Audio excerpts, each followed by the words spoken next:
Pendengar Pro 1 RS Semarang dan RRNet, saya Widi Kurniawan dalam Executive Talk. Wah, ngomongnya keren-keren juga nih. Tamu saya luar biasa loh kali ini. Ya, selalu luar biasa sebenarnya, tapi kali ini lebih luar biasa karena ada dua fungsi yang dijalankan berbeda. Kita akan bincang-bincang. Anda tahu nggak siapa beliau ini, Ros? Tahu. Siapa? Owner dari... Nggak boleh. Okay. Nanti promosi loh. Oh iya, kena ya, salah ya. Nanti kita bicarakan ya. Oke. Baik pendengar dan pemirsa RRNet, saya buka nomor telepon berapa sih kalau pendengar itu? Boleh di 024 8316 686. Saya ulang sekali Ngomong lagi. yang enak, ngomong yang enak. Iya. 024 8316 83 gitu dong. 8316 ngapalnya susah ya. 8316 Oke. Atau juga di WhatsApp-nya boleh ya. Silahkan di 081 66 66 886. Oke, baik. Pendengar dan pemirsa, saya akan bincang-bincang dengan namanya Pak Khairul Anwar. Betul Pak ya? Betul, betul. Iya. Kok orang bisa pakai Khairul ini Khairul aja Pak? Ya, itu sebetulnya kan hokinya itu dari waktu kecil sebetulnya namanya Khairul Anwar. Bukan Khairul, bukan Khairul, tapi Khairul Anwar pakai C. Oh, CH. Ya, tapi pada waktu akta dulu dibuat itu KA, Khairul Anwar. Saya pikir ini yang memang Tuhan udah menentukan begitu. Akhirnya kita ikutin sampai dengan sekarang namanya jadi Khairul Anwar. Ya, itu rezekinya situ barangkali. Itu ya? rezekinya di situ. Oke. Hokinya di situ. Oke. Baik pendengar, ini adalah seseorang yang menurut saya keren ya. Tadi saya sampaikan dua sisi. Lawyer boleh disebut nggak? Boleh. Boleh. Beliau itu lawyer kurator gitu. Alumni USM. Saya promosikan juga USM nih. Universitas Semarang. Universitas yang sangat megah. Sekarang megah loh. Ya, dulu waktu saya masih kuliah itu universitas sebelah masjid karena kantornya di belakang Undip. Oh gitu. Iya, sekarang kan sudah megah luar biasa. Megah. Saya kemarin diundang webinar ke sana, keren banget. Auditoriumnya bagus, tempat webinarnya keren. Beliau lawyer dan kurator, tapi juga seorang pengusaha. Nah, pengusaha apa? Itu terkait dengan masalah food and beverage. Ada masalah meal di situ, ada masalah makanan di situ. Wah, banyak pokoknya terkait perut lah, mulut dan perut. Kita akan bicara soal makanan perut. Kenapa terjun di bisnis makanan dan minuman? Jadi begini, Bang Widi, kita itu satu yang pertama bukan asli orang Semarang ya. Kita orang Jawa Timur. Sama nih Pak. Orang Tulungagung. Oh iya, saya Tuban Pak. Oh Tuban, ya. Dari Jawa Timur kita ke Semarang, kita tidak punya apa-apa, memang orang tua pindah kerja.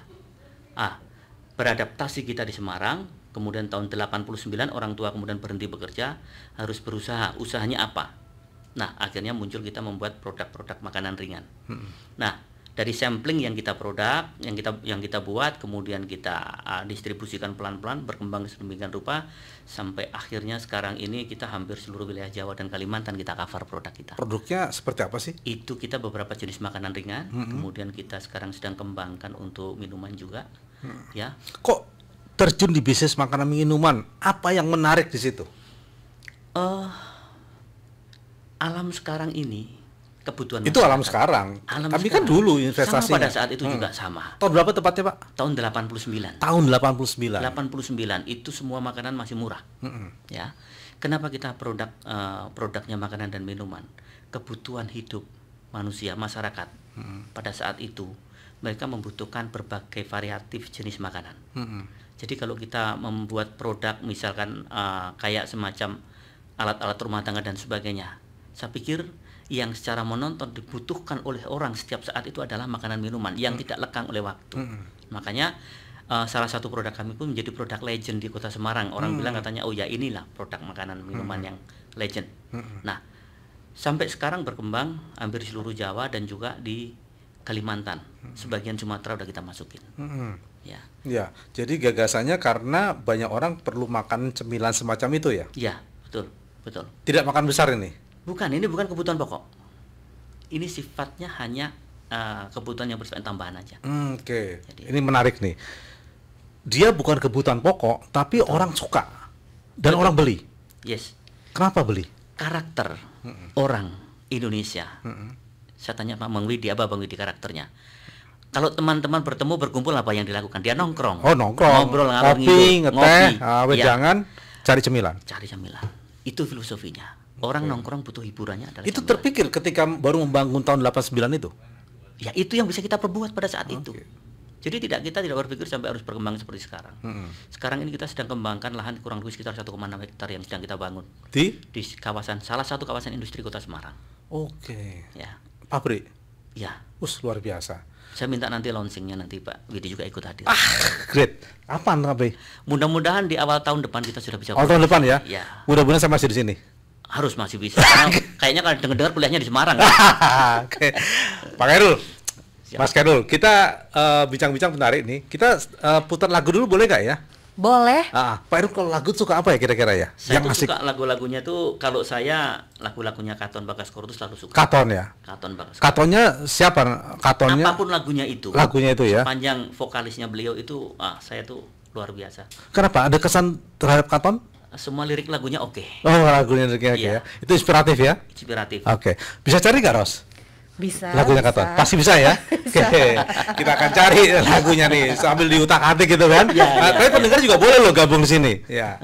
Gabung sini silakan pendengar dapat menghubungi kami di nomor telepon tadi. Saya lupa nomor teleponnya itu kan nggak dibekali nih, nggak di studio. Tapi nanti si Rosi pasti punya catatan-catatan soal nomor teleponnya, juga nomor WA-nya. Jangan lupa pendengar dan pemirsa, ini adalah program yang weekly kita program setiap Selasa bersama saya Widi Kurniawan dalam Executive Talk. Dan kali ini narasumbernya adalah Pak Khairul Anwar, dokter ya? Proses. Oh, proses. Masih proses. Jadi gila banget ya, pengusaha. Ya kan orang kan harus berkembang katanya. Ya tapi ya kita nggak bisa stuck kan, harus nggak bergerak terus. Nggak ada kurang-kurang mau jadi apa lagi gitu loh dokter. Dokter. Ya yang jelas jangan sampai kita nganggur lah. Luar biasa ya. Ya, waktu itu kan sangat berharga baik dari sisi bisnis. Oh, saya aja kuliah aja kerjain tugas capek, Pak. Oke, Ras, kita putar dulu ya. Katon Bagaskoro. Siapa judulnya apa? Kalau yang ini Dinda di mana gimana? Boleh, apapun Boleh. lagunya. Oke, Yang penting namanya Katon ya. Oke. Pak Khairul, oke. Oke. Iya. Pendengar, kita dengarkan dulu Katon oleh Rosi.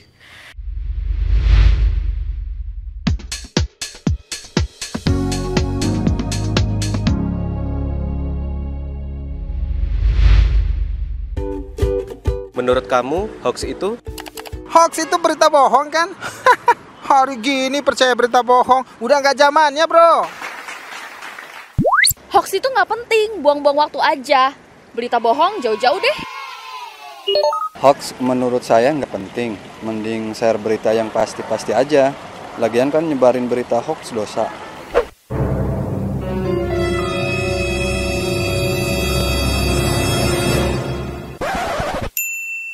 Nah, buat kamu, jangan asal share atau menyebarkan berita hoax ya.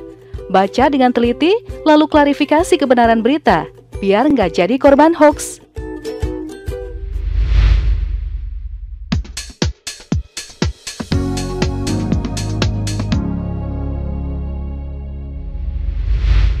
Pendengar, kita masih dengan Pak Khairul Anwar. Tadi namanya sudah jelas, asal katanya tuh CH sebenarnya Khairul ya, tapi sekarang namanya Khairul. Tapi itu namanya yang rezekeni katanya, begitu. Tapi ngomong-ngomong soal bisnis, tadi sudah membangun bisnis food, makanan, berkembang. Kan awal ya, pasti kecil ya. Seperti apa cerita waktu kecilnya itu, Pak Khairul? Perlu sama infokan ini. Jadi gini, kita itu 5 bersaudara. Ini cowok semua. Ya, Pandowo 5. Pandowo. Makanya kan usaha kita kan namanya PT Pandowo Utama Food. Oke. Nah, 5 ini yang nomor 1 dia menekunin di bidang keagamaan. Saya di bidang hukum, kemudian sambil memegang perusahaan ini. Terus kemudian yang nomor 3 ini direkturnya di perusahaan ini. Kemudian yang nomor 4 ini dia di jasa konstruksi. Kebetulan adik saya itu sudah meninggal karena COVID kemarin. Kemudian yang ragil ini dia ingredientnya untuk di usaha ini. Jadi itu tidak boleh diserahkan kepada pihak ketiga, harus keluarga sendiri. Makanya ada yang ragil ini yang pegang handle-nya, ingredient. Jadi ini berkembang. Kita harus mengikuti perkembangan zaman, kebutuhannya apa di masyarakat. Makanya kita melakukan pengembangan usaha ini juga karena memang tuntutan dari konsumen yang menuntut, Pak, ini produksi ini nih yang ramai di jalan, yang ramai di pasar tuh seperti ini. Itu yang ngasih masukan siapa? Kita dari konsumen. Oke. Ya, karena kan kita punya sekian, hampir kalau nggak salah 25.000 kurang lebihnya itu database customer. Ya, database customer itu tersebar di seluruh Jawa. Makanya Bapak Ibu sekalian, kalau kita ke Indomaret, Alfamart itu produk kita juga sudah ada di situ, produk-produk kita. Iya. Ya. Oke. Memulainya seperti apa? ketika memulai awal itu Pak Erul, sampai kok menekuni ini berani masuk investasi situ, apa yang membuat langkah-langkahnya? Satu, kita ini kan maaf ya, kita ini pribumi dengan kapital yang sangat terbatas. Bapak hanya sebagai karyawan di perusahaan swasta. Pada saat kita ngawali usaha ini, dalam kurun 3 tahun itu keuntungan tidak boleh diambil. Jadi betul-betul murni kita biaya kita sendiri, tidak dari bank. Modalnya berapa dulu ya Pak Erul? Dulu kalau tidak salah sekitar kurang lebih 300-an ribu tahun 89. 300.000? Ya, tahun 89. Itu kalau rupiah berapa ya? Ya itu rupiah. Kalau sekarang kira-kira berapa ya? Tahun 89 itu kalau tidak salah roda 2 itu masih sekitar 2 juta sekian. 2 juta sekian ya? Iya. Roda 2 ya? Roda 2. Artinya sekarang pun belum sampai harga 15 juta barangkali ya? Iya, iya. Ya kan roda 2 15 juta, 18 juta kan? Ya, kalau diasumsikan dengan nilai sekarang ya mungkin kurang lebih segitu lah ya. Oke. Tapi kan kita tidak pakai tenaga luar. Semua anak berlima ini kita berdayakan. Ya, yang belanja siapa, kemudian yang kita yang marketing, kita salesman-nya siapa. Ini dari keluarga kita sendiri semua. 5 anak ini yang kita. Cara marketingnya seperti apa? Ada beberapa. Pada saat itu dulu kan kita masih masih by oral. Dia kita sampaikan market kita itu hanya kita sampaikan lewat ketemu face to face dengan pedagang sendiri. Apa yang ditawarkan kepada consumer lah? Kita polanya konsinyasi pada saat itu. Kita titip jual.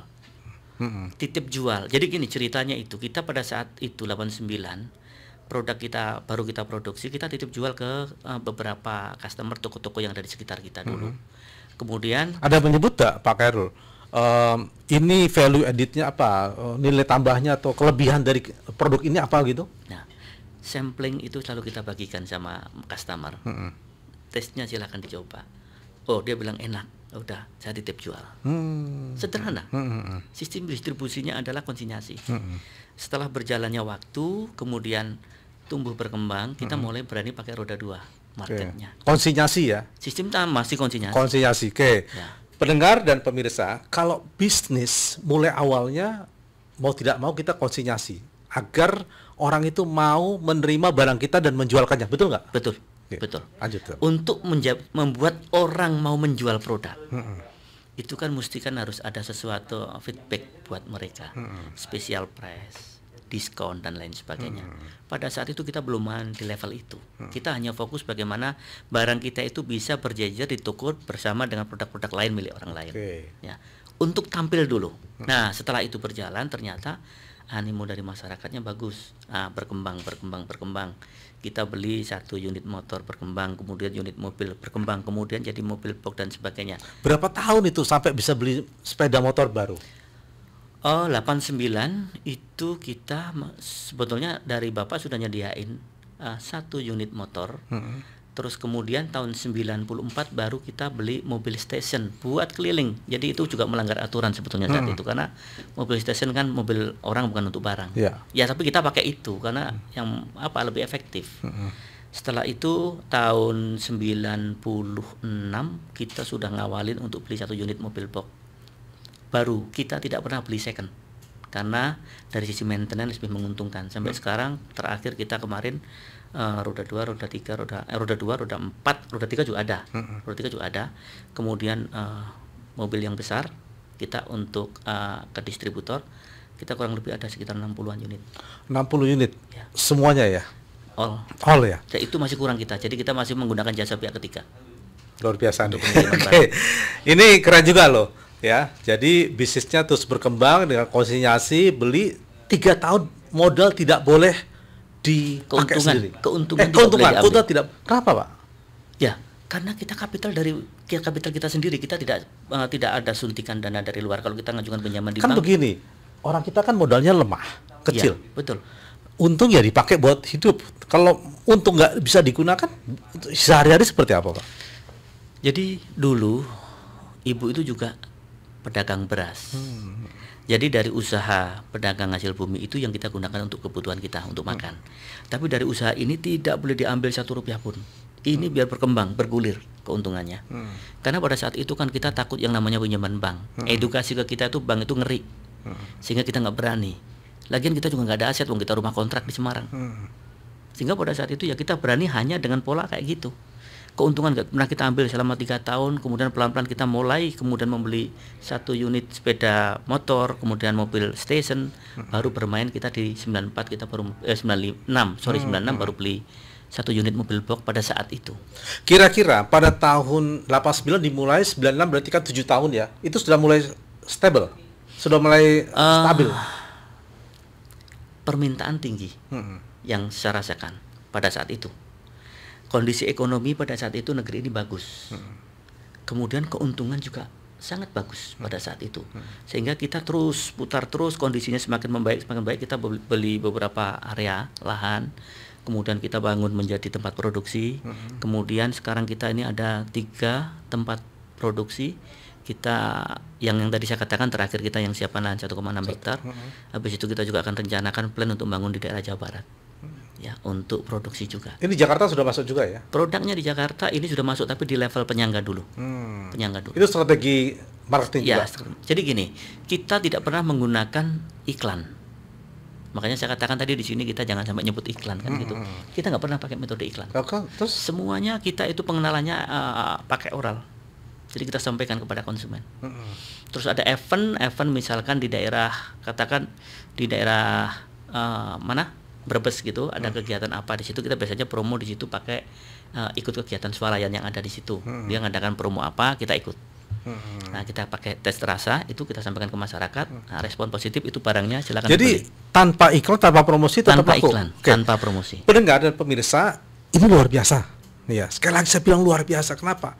Orang tuh belanja iklan tuh besar sekali. Tetapi Pak Khairul ini dengan bisnis makanannya tanpa iklan. Media sosial juga nggak pakai? Nggak. Sampai sekarang? Media sosial kan baru ada akhir-akhir ini. Iya. Pada saat itu belum ada. Sampai sekarang pun kita juga belum menggunakan. Tapi yang jelas informasinya kepada customer itu selalu update. Kita selalu sampaikan. Tapi kalau saya rugi nih Pak Khairul nih. Nggak bisa pasang iklan di RRI.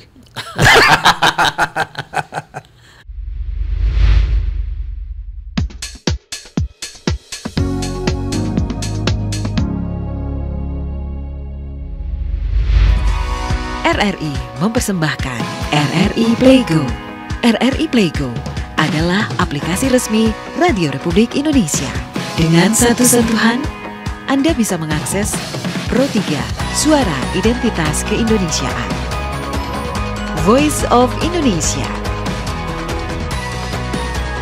Channel 5, RRI Radio untuk mengakses jaringan RRI Radio Pro 1, Pro 2, Pro 4. RRI Net, tonton apa yang Anda dengar. RRI Online, RRI 30 Detik, Beyond, RRI Max, Editorial. Semua layanan ini bisa Anda dapatkan hanya dengan satu aplikasi, RRI Playgo.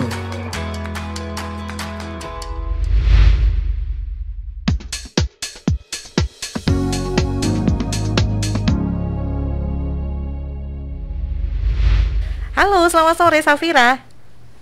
Selamat sore. Halo, selamat sore. Safira di mana ini? Di Sembung Harjo, Genduk. Sembung Harjo itu Genduk ya? Oke, masih Semarang ini. Langsung ke Widi aja deh ini, Safira. Safira, silakan Safira. Ya, Bapak, saya ingin bertanya. Tadi Bapak menjelaskan strategi yang digunakan pemasaran produk Bapak dititipkan di warung-warung. Oke. Ya, lanjut. Oke. Nah, saya pelajar dari bekerja sambilan bisnis risol mayo, Bapak. Risol mayo, oke. Risol mayo. Risol mayo. Iya. Risol mayo. Oke, terus gimana? Saya ingin bertanya ini, Bapak. Saran strategi pemasaran atau promosi produk apa yang bisa saya lakukan? Apa bisa lewat media sosial atau bisa iklan lewat RRI gitu? Waduh, mantap nih. Aduh. Risol mayo. Oke, Safira gitu aja? Iya. Oke, didengarkan melalui radio ya. Terima kasih Safira. Makasih Safira. Wah, keren nih. Pendengar dibuka lagi nanti boleh ya kalau Boleh. mau telepon ya. Nih kita pelajaran mahal loh. Kalau ngundang beliau berapa nggak sanggup bayarnya? Nah ini mungkin harus dikasih tipsnya ini Pak Khairul tadi, risol mayo. Silakan Pak Khairul. Iya, terima kasih Widi. Mbak Safira. Jadi begini. Saya bukan seorang marketing. Saya ini adalah orang yang belajar untuk berusaha yang bersifat otodidak. ya. Pada saat tahun 89 belum ada alih teknologi kaitan kalau kita market harus pakai dunia, pakai teknologi, kita pakai apa? Medsos dan lain iya. sebagainya, nggak ada. Semua kita lakukan by oral, kita itu dari toko ke toko untuk memasarkan produk kita. Nawarkan dengan sistem konsinyasi. Tentunya kalau kita produk kita itu adalah sistem konsinyasi, berarti kita harus berhitung dari sisi waktu. Berapa produk itu harus kita tarik, kemudian kita market, kita masukin lagi produk yang baru. Produknya Mbak Safira itu adalah Resource Mayo. Itu kalau tidak salah produk ini kan jangka waktunya juga nggak terlalu lama ya. Betul. Untuk masa expirednya. Nah Mbak Safira, kalau saya lihat seperti ini, market share kita ini apa yang mau kita bidik? Resource Mayo itu mestinya kan di tempat-tempat yang orang itu sering tempat berkumpul, orang yang suka makan itu mestinya harus di resto-resto yang itu setiap saat orang bisa ambil. Ya, ke rumah makan itu yang betul-betul memang pada saat itu dibutuhkan menu camilan berikutnya, pendamping dari makanan pokok. Resource Mayo bisa dititipkan di situ. Sistemnya konsinyasi karena semua orang saat ini setiap kali toko suruh beli tunai pasti nggak mau. Ya, tawarkan dengan sistem konsinyasi Mbak Safira, terus kemasannya itu harus dibuat menarik. Orang untuk melihat, lihat dulu kemasannya, tertarik dia ambil. Rasa nomor 2, tapi ingat rasa itu sebetulnya justru malah nomor 1. Begitu orang rasakan rasanya oke, kemasannya oke, saya jamin produk Anda itu pasti akan meledak di dalam wilayah-wilayah tertentu. Itu kalau produk makanan yang lifetime-nya tidak begitu lama ya? Lifetime-nya nggak terlalu lama, itu harus langsung ke konsumen, harus dekat dengan konsumen. Tapi kalau lifetime-nya lama, kita ini harus dapat ke distributor, kemudian agent, kemudian ke pedagang pengecer. Ini masih cukup waktunya. Makanya kalau kita di tempat-tempat objek wisata ada produk kita, berarti itu sudah melalui tahapan level-level itu. Jadi jangka waktunya bisa long term ya. Untuk seperti itu. Tapi kalau yang produknya Mbak Safira ini memang harus langsung mengena, kalau perlu pedagang langsung ke konsumen. Jadi tidak melalui tahapan level yang tadi saya katakan distributor dan sebagainya. Wah, ini pendengar, beliau ini sebenarnya bukan orang marketing asli loh. Kuliahnya hukum. Betul Pak ya? Iya, betul.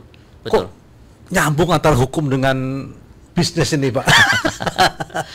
Jadi begini ceritanya juga itu ada cerita. Memang saya itu karena dulu menjalankan usaha ini banyak ditipu orang. Jadi nggak ada yang namanya pelaku usaha itu langsung sukses, nggak ada. Semuanya pasti berdarah-darah dan jatuh-jatuh itu ya. Makanya pada saat itu kita sering ditipu orang. Karena sistem konsinyasi terburuk dari kita itu adalah toko tutup. Pada saat kita cek ulang dalam hitungan 2 mingguan kita datengin, ternyata tokonya sudah berpindah. Ini kita lose, rugi. Terus kemudian ada juga tokonya masih ada, tapi dia bilang Pak uangnya nggak ada Pak.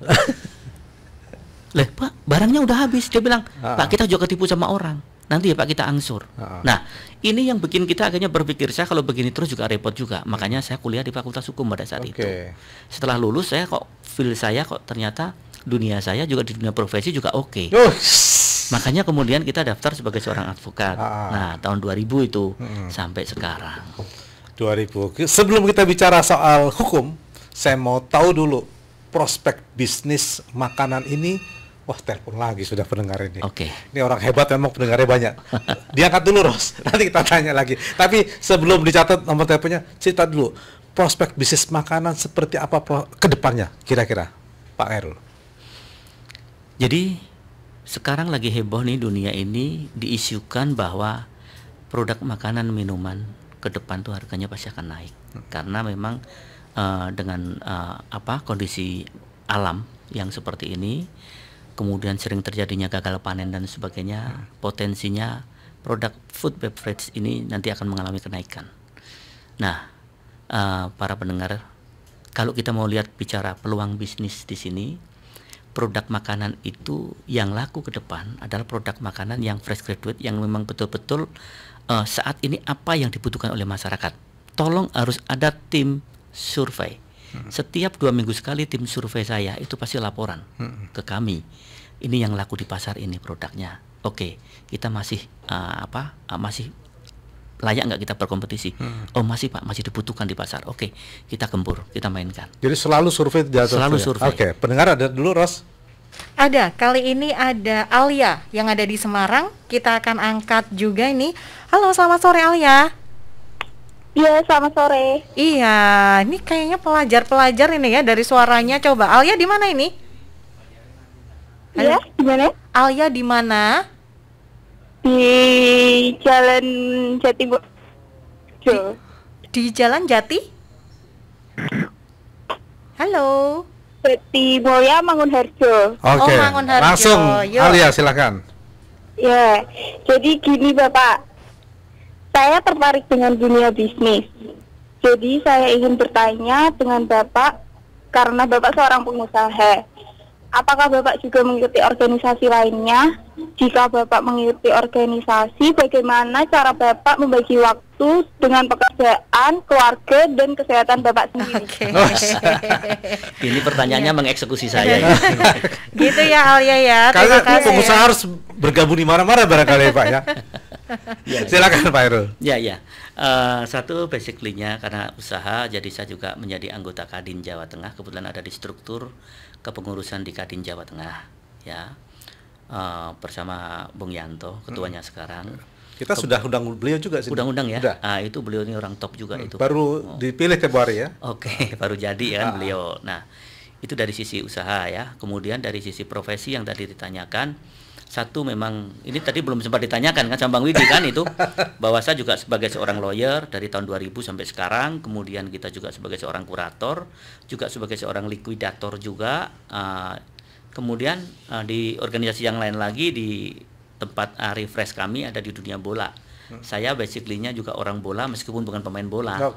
Jadi saya itu dulu di PSIS mulai dari supporter, naik kemudian jadi bidang hukum, ketua bidang hukumnya, naik lagi kemudian jadi manajer, kemudian dari manajer naik jadi direktur, terus sekarang jadi komisaris. Luar biasa lagi. Nah, setelah di komisaris, kemudian saya dipercaya oleh Pak Ketua Umum PSSI suruh duduk di bidang Komite Disiplin PSSI Pusat. Jadi kalau rekan-rekan ada putusan dari Komite Disiplin kaitan pemain atau klub sepak bola, itu pasti kami yang terlibat di dalamnya untuk membuat putusannya. Tuh kan, pendengar, pemirsa, bayangkan, pebisnis jalan, rezekinya lawyer, law firm sekarang makin moncer ya Pak ya. Likuidator itu luar biasa loh Pak. Tambah lagi sekarang beliau sedang mengambil doktor hukum. Ya. Ceritanya gimana lagi Pak? Itu bukan cerita. Itu fakta. Jadi ya orang kan tidak mau berhenti hanya sebatas itu. Kita harus kemudian berusaha. Disiplin ilmunya juga harus tetap jalan. Nah, kalau kemudian dari usaha kita jalan, profesi yang lain jalan, pendidikan juga harus menyesuaikan. Karena kita harus mengikuti perkembangan zaman ini. Ibadah lancar juga tapi ya? Alhamdulillah, alhamdulillah. Ya. Tadi pertanyaan Mbak Alia belum selesai, Pak Hairul. Membagi waktu sama keluarga. Oke. Sebetulnya kita punya jadwal. Ya, ada jadwal yang tidak boleh diganggu gugat. Hari Senin sampai dengan hari Kamis itu kita murni untuk urusan kegiatan, bekerja, organisasi, kemudian hobi kami juga di bidang bola dan bulu tangkis kita mainkan di hari-hari itu. Kemudian hari Jumat itu memang kan Jumat dan Sabtu itu momen untuk kuliah. Kita ikut kuliah yang sekarang sedang kita ikutin, S3 di UNS Solo. Kemudian Minggu itu yang tidak boleh diganggu gugat, itu khusus untuk keluarga. Karena HP itu Minggu udah disita. Jadi harus off HP itu. Paling tidak kita mode pesawat lah ya, supaya nggak berisik ganggu gitu kan. Satu keluarga itu ya? Satu keluarga, satu keluarga. Itu saya bukan pengendali. Kalau hari Minggu itu saya hanya mengikutin aja. Anak kepengen kemana, istri kepengen kemana, acaranya apa, saya nyesuaiin. Senin sudah kembali ke habitat kami masing-masing. Itu rutinitas yang kita bisa bagi. Dan yang lebih penting lagi, urgent sebetulnya, di semua organisasi yang kita ikutin, kemudian di profesi kita ambil tenaga ahli profesional. Ya, kalau di perusahaan kita direktur profesional, marketingnya, GM-nya kita ambil betul-betul dari orang yang punya keahlian di bidang itu. Jadi kita nggak sampai salah pilih orang-orang yang punya keahlian khusus. Terus kemudian di profesi pun juga sama. Kalau saya kebetulan kan kemarin terpilih menjadi ketua DPC Pradi, wakil-wakil kita juga orang-orang yang berkompeten dan dia punya keahlian di situ. Jadi tidak ada sebetulnya orang yang bilang bahwa banyak kegiatan, banyak usaha, apalagi jadi ketua-ketua di berbagai organisasi itu akan mengurangi kinerja dan lain sebagainya. Enggak. Sebetulnya itu hanya masalah manajemen aja. Kalau fisik, waktu tadi bisa dibagi. Oke. Ya kan? Oke. Senin Kamis seluruh aktivitas, cuma Sabtu pendidikan, Minggu keluarga. Ya. Tapi pikiran kan sulit membaginya. Nah, ini harus dari kecil dibangun. Ya. Bagaimana saya memilah-milah. Sekarang kita taksur di sini ini, setengah jam kemudian saya dapat berkas satu meja, Pak Khairul ini ada substitusi perkara untuk sidang nanti setengah jam lagi. Bisa nggak Pak Khairul? Saya bilang bisa. Sekarang ini kita taksur begini, setengah jam berikutnya ada kawan, Pak Khairul ini ada berkas. Caranya bagaimana Pak? Saya nggak tahu ya, masing-masing punya kelebihan, setiap orang punya kelebihan masing-masing. Kalau saya, begitu saya konsen dalam satu pekerjaan tertentu, itu saya fokus hanya beberapa saat, saya sudah bisa membuat analisa perkara. Itu kan kita udah jalanin 20 tahun lebih sebagai profesi lawyer. Terus kemudian suruh membuat analisa kaitan peluang bisnis. Nah, itu kan saya juga harus cepat. Pak Mas Herul, apa nggak kurang rezeki dari jualan makanan itu? Pak Widi, ini pertanyaan ini kan saya jawabnya mesti gimana ya? Satu, rezeki sudah ada yang mengatur. Ya, kalau mengalir, apakah kemudian rezeki itu mengalir ke kita itu buat kita semua kan tidak juga. Kadang-kadang kita dilewatin doang, gitu loh. Kita nanti ke lain kan begitu. Nah, itu saya katakan, kalau rezeki karena sudah ada yang ngatur, kita ngalir saja, nak masalah itu. Tapi kalau pertanyaannya ada yang kurang apa tidak masalah rezeki, semua saya syukuri dengan alhamdulillah gitu aja. Karena saya masih ingat nih, guru saya ini Pak Rektor Undip, salah satunya Prof. Yos, menyampaikan, apapun kegiatanmu, apapun usahamu, ingat yang pertama harus kamu lakukan adalah inna a'malu binniyat. Niat kamu apa? Ngurus organisasi, niat kamu apa? Usaha, niat kamu apa? Ini yang kemudian menjadi pegangan saya. Inna a'malu binniyat. Itu yang buat saya itu kencang di dalam melakukan aktivitas lainnya. Jadi ya kalau sudah kita niatin nawaitunya sudah seperti itu, ya harus kita maksimalkan hasilnya. Itu Bang Widi. Jadi bukan persoalan kurang atau lebih ya? Bukan masalah kurang atau lebih, bukan. Tapi sekarang ngurus sepak bola lagi. Nah, kita mau ngomong. Kalau ada berkar boleh lagi satu ya. Ya. Jadi kita ini ngurus sepak bola itu karena memang kita ini hobi. Meskipun bukan pemain bola, dari dulu kita ini kan suka lihat bola. Ya. Orang bilang, Pak Khairul, ini loh bola Eropa itu bagus-bagus. Kenapa sih hobinya kok malah bola lokal Indonesia? Saya bilang, tes kita, rasa kita itu di negeri ini, bukan di negeri Eropa. Ya, makanya kalau kita lihat di Indonesia itu ada pemain-pemain nasional, saya katakan itu keren. Loh, Pak Khairul kalau dibandingkan dengan Lionel Messi dan sebagainya kan itu lebih keren. Enggak, saya tesnya tes Indonesia. Naturalisasi oke nggak? Naturalisasi boleh, tapi asal tidak berlebihan aja. Ya, tidak mematikan lokal-lokal yang mau naik grade-nya. Ya. Itu kalau saya di dunia bola, karena hobi. Dan yang kedua, kalau kita lelah pikiran, begitu kita di lapangan 2 kali 45 menit, Bang Widi, selesai itu semuanya jadi terang benderang. Ya, kita ibaratnya kalau kita komputer itu, di apa bahasanya itu? Reset. Ya, di reset. Ya, di upgrade ulang gitu kan, sehingga kita jadi fresh kembali. Jadi filosofinya seperti itu aja. Di dunia bola kita hobi, kita suka teriak di lapangan, selesai 2 kali 45 menit happy. Baik, pendengar saya buka satu lagi kalau mau ya. Boleh. Kalau mau pendengar masih bisa nih satu lagi ya. Dibuka nomor telepon. Ada di 02483166686 atau WhatsApp-nya juga masih kita buka, masih ada sedikit lagi waktu ya, di 08166668886. Ya, sekarang saya mau ngomong tentang PSIS. Mau diapakan PSIS? Jadi karena saya itu saat ini adalah anggota Komite Disiplin PSSI Pusat, saya tidak boleh berperan aktif di klub manapun. Makanya saya tidak duduk di struktur kepengurusan PSIS. Ya, di struktur. Ya. Kalau kita bicara PSIS, itu adalah klub yang memang berkembang dengan semangat yang luar biasa. Animo masyarakat luar biasa, pemangku wilayah juga luar biasa supportnya. Tentunya teman-teman yang sekarang ini mengelola PSIS, mereka termotivasi untuk mewujudkan keinginan stakeholder Kota Semarang. PSIS juara. Itu kita aminin, kita support, mudah-mudahan bisa. Sepak bola itu kiblatnya kalau Indonesia itu Bandung, Jakarta, Malang, Surabaya, Makassar, Medan. Nah, sekarang Bali. Tambahan Madura barangkali. Semarang itu belum jadi ikon. Oh, kita mungkin sedikit kita flashback ke belakang. Di Perserikatan dulu, PSIS itu kan termasuk yang salah satunya yang bersinar. Jadi kalau ada ribut YD dulu ya? Iya, belum jadi ikon, dari dulu tuh PSIS sudah jadi ikon. Ya, timnas sekarang ini siapa yang bermain di Tokyo, produk mana? Itu juga produknya PSIS juga. Ya, Pratama Arkan. Kemudian beberapa produk timnas sekarang ini juga produk-produk dari PSIS, pembinaan dari PSIS. Artinya kalau kita bicara jadi barometer sepak bola, PSIS bagaimanapun menjadi barometer juga dalam hal melahirkan generasi-generasi emas untuk pemain-pemain pilar timnas. Di samping Persib, Persebaya, dan klub-klub lainnya yang sama-sama luar Berarti biasa. akan menjadi sorotan juga Semarang ya? Iya, pasti akan jadi sorotan. RRI akan support itu? RRI wajib, harusnya kalau kemudian tidak ada siaran langsung, RRI harusnya sudah mengelola kembali untuk siaran langsung. Siap. Jadi RRI akan siar langsung seluruh pertandingan PSIS. Oke, kalau gitu diawali dengan Piala Presiden dong. Siap ya? Siap. Oke. Siap. Keren nih. Oke, kita support habis-habisan nih. Jadi kuncinya untuk keberhasilan ini semua apa, Mas Khairul? Kan banyak nih perjalanannya nih. Nangani olahraga, nangani bisnis, nangani hukum, nangani semuanya nih. Kok bisa sukses? Ikhlas. Ikhlas. Ya.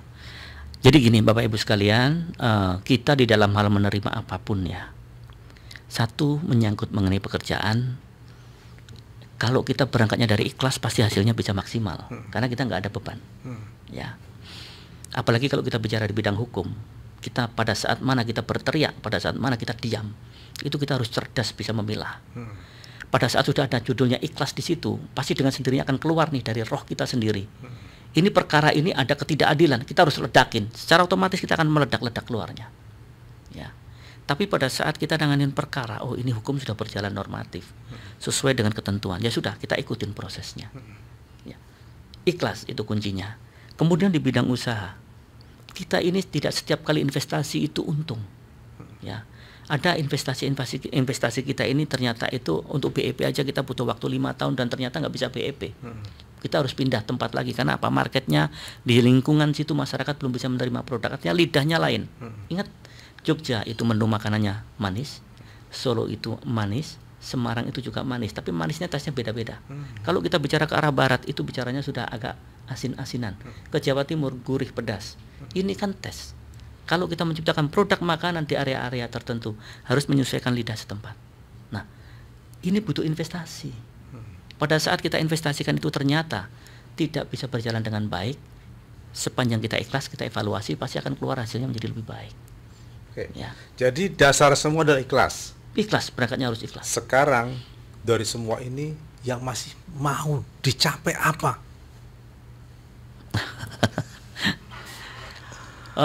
Satu, kalau di mau bidang, jadi apa? Jadi gini, kalau di bidang organisasi jelas kita itu harus bagaimana memberikan pelayanan terbaik kepada anggota, ya.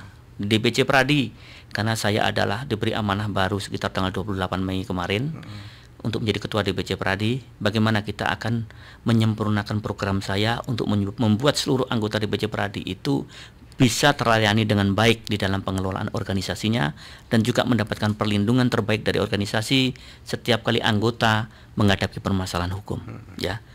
Pelayanan yang terbaik. Di bidang usaha, bagaimana kita berpikir untuk selalu investasi mengembangkan usahanya, karena kita nggak bisa stuck. Begitu kita sudah enter untuk jalan running usaha itu, mau tidak mau itu harus berkembang terus, karena kita harus menyesuaikan pertumbuhannya, ya. Tidak semua daerah bisa tumbuh dengan baik market kita. Ada yang ternyata harus kita tarik produk, kita pindah ke daerah lain yang lebih marketable. Itu kita lakukan, ya. Tidak pernah berhenti inovasi, ya. Itu yang harus kita capai. Kemudian di bidang hobi, di bidang olahraga, ya karena ini sifatnya happy, kita membuat senang dan sebagainya. Ini bagaimana kita bisa membuat juga inovasi terkait mengenai pengembangan program. Kalau kita lihat PSIS ini sudah ada, kita melihat akademi PSIS. Pertumbuhannya luar biasa. Dari awal kita buka sampai sekarang mereka sudah mungkin sekitar hampir 150% pertumbuhannya. Lapangan Citarum sudah hampir tidak muat untuk menerima anggota-anggota baru. Ini inovasi yang dibutuhkan, program kerjanya. Itu jalan. N-nya semuanya apa yang mau dicapai? Pak Khairul, kan gitu pertanyaannya. Ya, kalau semuanya ini berjalan seperti apa adanya, running sesuai keinginan kita, ya N terakhirnya ya kita bersyukur, karena apa, tujuan kita tuh bermanfaat buat orang. Bermanfaat buat orang. Kalau di usaha kita mungkin ada sekitar 400, kurang lebih 400-an karyawan itu yang bergabung di usaha kami. Kalau kemudian kita bisa 400 orang yang ikut, keluarganya dia masing-masing ada 3, berarti kan 4 kali 3 itu kurang lebih sudah hampir 1.200. Apalagi kalau anaknya sukses semua, ya. Nah, ini bagian yang akan menjadi target kita ke depan, ya. Semuanya harus mendapatkan yang terbaik di bawah posisi organisasi maupun usaha di bawah naungan. Mas Khairul, selamat. Thank you Bang Widi. Terima Sukses kasih. nih. Mantap. Pendengar dan pemirsa, bincang-bincang yang asik sekali, inspirasi buat kita semua dan pasti untuk Anda. Kembali ke Rosi.